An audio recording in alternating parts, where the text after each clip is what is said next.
नाजरीन, इस वक्त हम मौजूद हैं जमालुद्दीन वाली में और ये रहीम यार खान की कौमी नशिस्त है 173।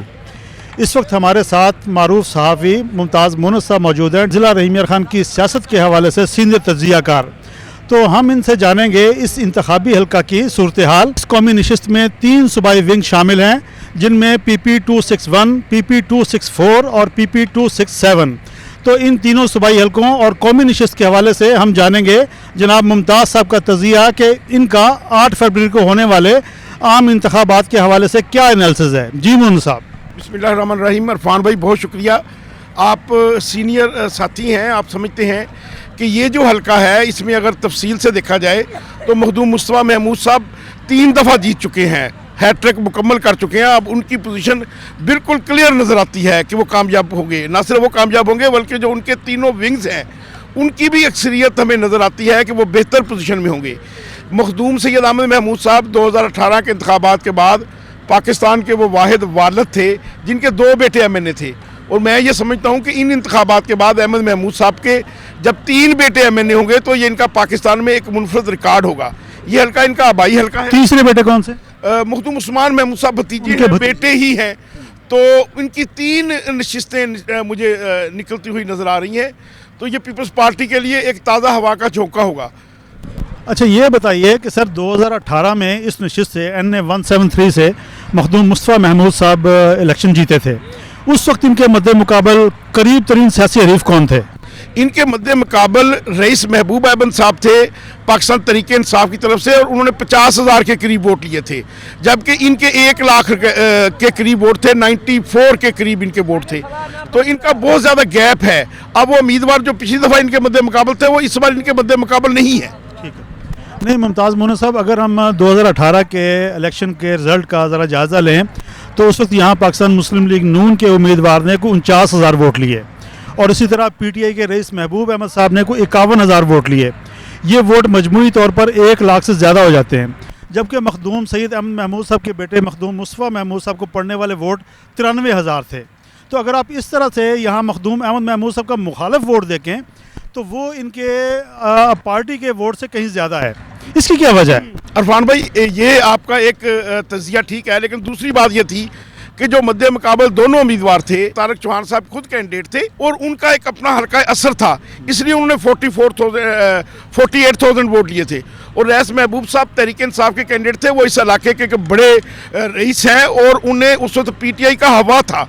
ये दोनों कैंडिडेट अब इस वक्त मौजूद नहीं हैं। तारक चौहान साहब जो इनका अपना एक हल्का असर रखते थे वो अल्लाह को प्यारे हो चुके हैं, उनके बेटों की कोई सियासी फुटेज नहीं है। कम से कम मेरे जैसे नाचीज़ को मुझे नहीं नज़र आई कि उनकी हल्के के अंदर कोई सियासी फुटेज हो।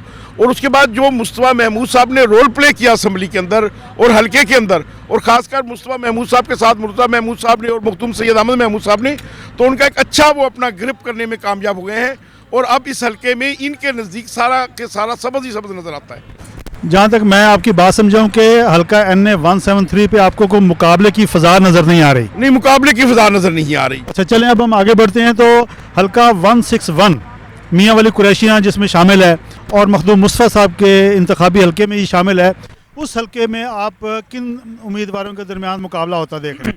देखिए जी, वहाँ पहले मखदूम सैयद इर्तज़ा हाशमी साहब कैंडिडेट थे, उन्होंने 28,000 वोट लिए थे। उनके मद्दे मुकाबल मखदूम हाशिम साहब ने 29,000 वोट लिए थे, वो 1,000 की लीड से जीत गए थे। लेकिन अब मखदूम हाशिम साहब कैंडिडेट नहीं है, उनसे 3 किस्म के वोट नीचे उतर चुके हैं। एक उनसे तहरीक इंसाफ का वोट उतर चुका है, तहरीक इंसाफ के जामा मानुल्लाह साहब कैंडिडेट हैं, वो भी ज़ाहिर अच्छा वोट लेंगे। उनको टिकट मिल गई जामा मानुल्लाह साहब को? करीब वो हैं या बशारत सुंदर साहब, दोनों में से किसी एक को।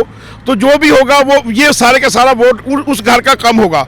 और जो उन्होंने कैंडिडेट जाके लॉन्च किया है मखदूम अफकारुल हसन साहब को, वो दुबई से तशरीफ लाए हैं। मैं नहीं समझता कि अवाम में उनकी फुटेज है या वो इलेक्शन लड़ सकते हैं। और दूसरी तरफ से उनके विंग जो हैं, उनके बड़े बड़े जो हबैती थे वो उनसे अब उतर चुके हैं, और सरायकी सूबे वाला नारा भी अब उनके पास नहीं है। इसलिए मैं नहीं 261 में मुकाबला, जैसे इस हल्कों में मैं मुकाबला नहीं देखता, वैसे 261 में भी मुकाबला बज़ाहिर नज़र नहीं आता। आप ये समझ रहे हैं कि उस नशिस्त पर पाकिस्तान पीपल्स पार्टी के उम्मीदवार मखदूम इर्तज़ा साहब की कामयाबी यकीनी है? मैं यकीनी तौर पर उसकी कामयाबी समझता हूँ जी। और हल्का PP264, इसके बारे में आप क्या कहते हैं? ये हल्का 264 में ये 1 वे हल्का है। हमेशा से जमालदीन वाली के घर का हलका है और इसमें दूसरा बड़ा वोट बैंक गुपांग साहबान का है। अब खुद हबीबुर रहमान गुपांग साहब कैंडिडेट है, तो वो भी मुझे बड़ी अच्छी पोजीशन में नजर आते हैं। और यहाँ पाकिस्तान पीपल्स पार्टी के कैंडिडेट हैं सरदार हबीबुर रहमान गुपांग। आप इनका यहाँ इलेक्शन में 8 फरवरी को करीब तरीन सियासी हरीफ किसे देख रहे हैं?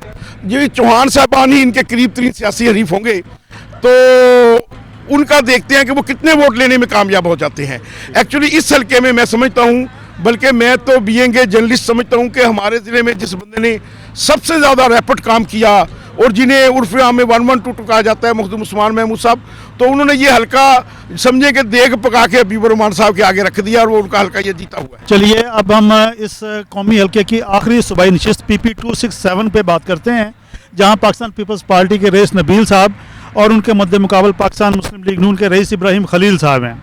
ये आपस में रिश्तेदार भी हैं, तो इस हल्के पे आपका पॉलिटिकल एनालिसिस क्या है?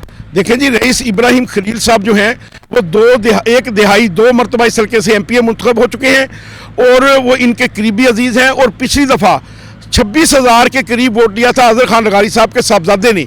वो रईस नबील साहब का उनके साथ कांटेदार मुकाबला है। अगर देखा जाए तो रईस नबील साहब और रईस इब्राहिम खलील साहब के दरमियान इस पूरे जो ये 4 लोगों का क्लस्टर है, उसमें अगर कोई मुकाबला देखा जा रहा है तो रईस इब्राहिम खलील साहब और रईस नबील साहब का मुकाबला देखा जा रहा है। अब देखते हैं कि हालात क्या बताते हैं और 8 तारीख को वोटर्स का क्या मिजाज होता है। अच्छा, आखिर में मुमताज़ मोना साहब ये बताएं कि हमने देखा कि कागजात नामजदगी की जो स्क्रूटनी हुई है, इसमें पाकिस्तान तहरीक इंसाफ और 1-2 आज़ाद उम्मीदवार भी जो बड़ी कादावर शख्सियात हैं, इनके कागजात मुस्तरद हो गए हैं, तो इस पर आप किस तरह कमेंट करेंगे? देखिए जी, इस पर कमेंट तो क्या है, ये एक अदालती अमल है, इस पर तबसरा तो नहीं किया जा सकता। बहरहाल इससे इलेक्शन मशकूक होते हैं कागजात नामजदगी मुस्तरद होने से, और जो खासकर एक जमात के साथ किया जा रहा है।